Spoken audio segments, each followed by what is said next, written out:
Hello again, I'm still Ben, back to the hat to see what our topic is today.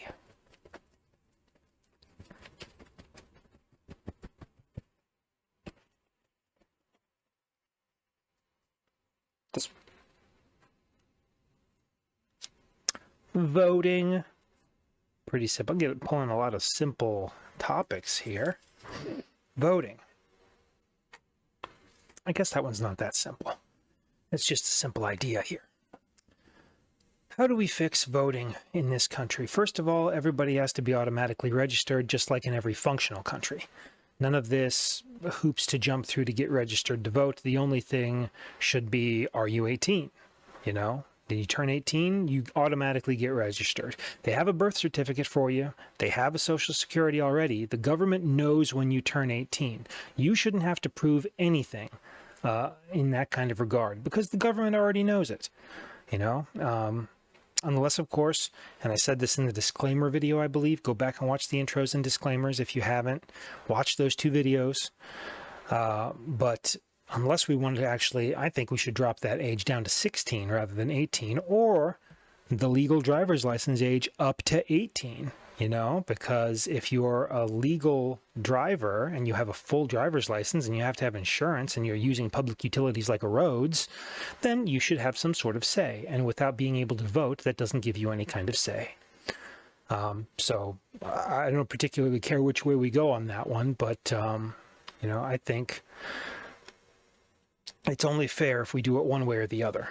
But when it comes to voting, automatic registration, every really functional place compared to here has that already.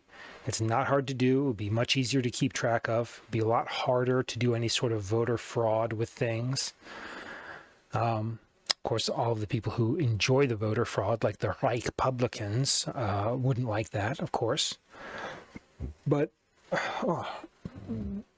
excuse me. But the other issues with voting are simply that we are not given enough options and we are not allowed to write in all of our options in every state. I mentioned this in one other video as well. I'll try to put those same states in the comments or in the description here for this video, but I believe 7 states right now don't allow write-in votes, and that's obviously voter suppression in every way possible. You should be allowed to vote for whoever you want.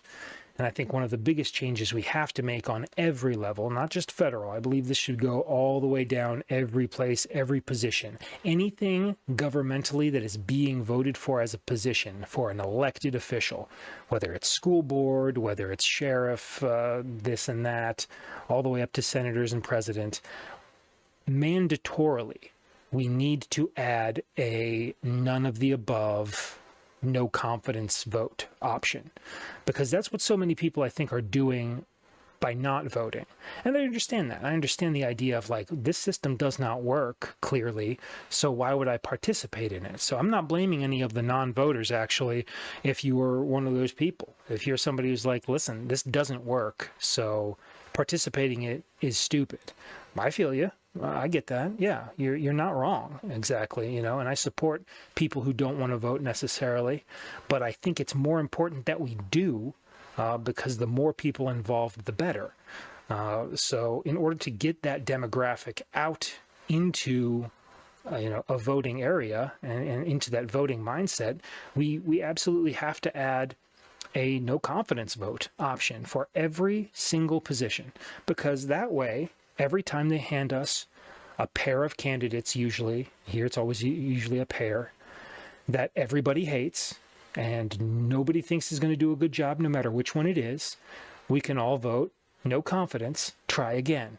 And then those two have to be off the next ballot, and we have to try to put up 2 other people, probably. You know, it's going to probably stick to 2 for a while until we actually really fix our political party system problem, which is a slightly different topic.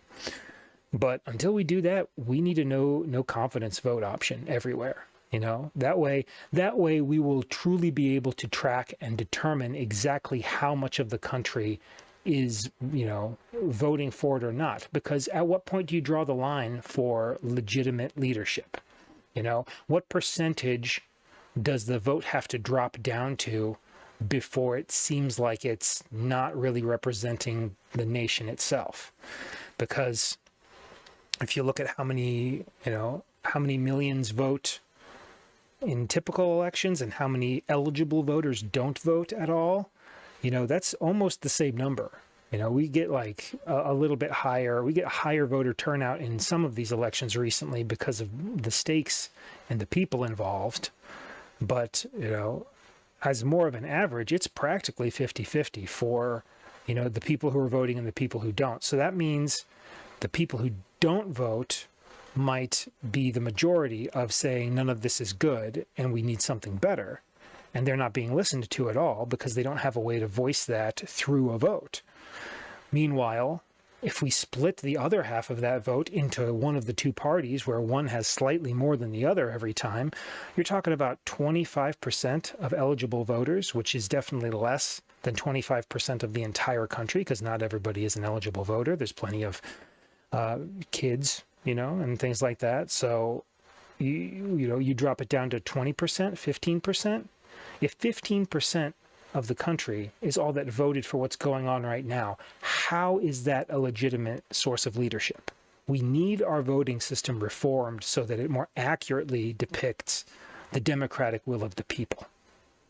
That's a big, big task, because it's the main way that they stop us from gaining the things we deserve as a nation, and they keep concentrating power in the same groups of rich morons instead.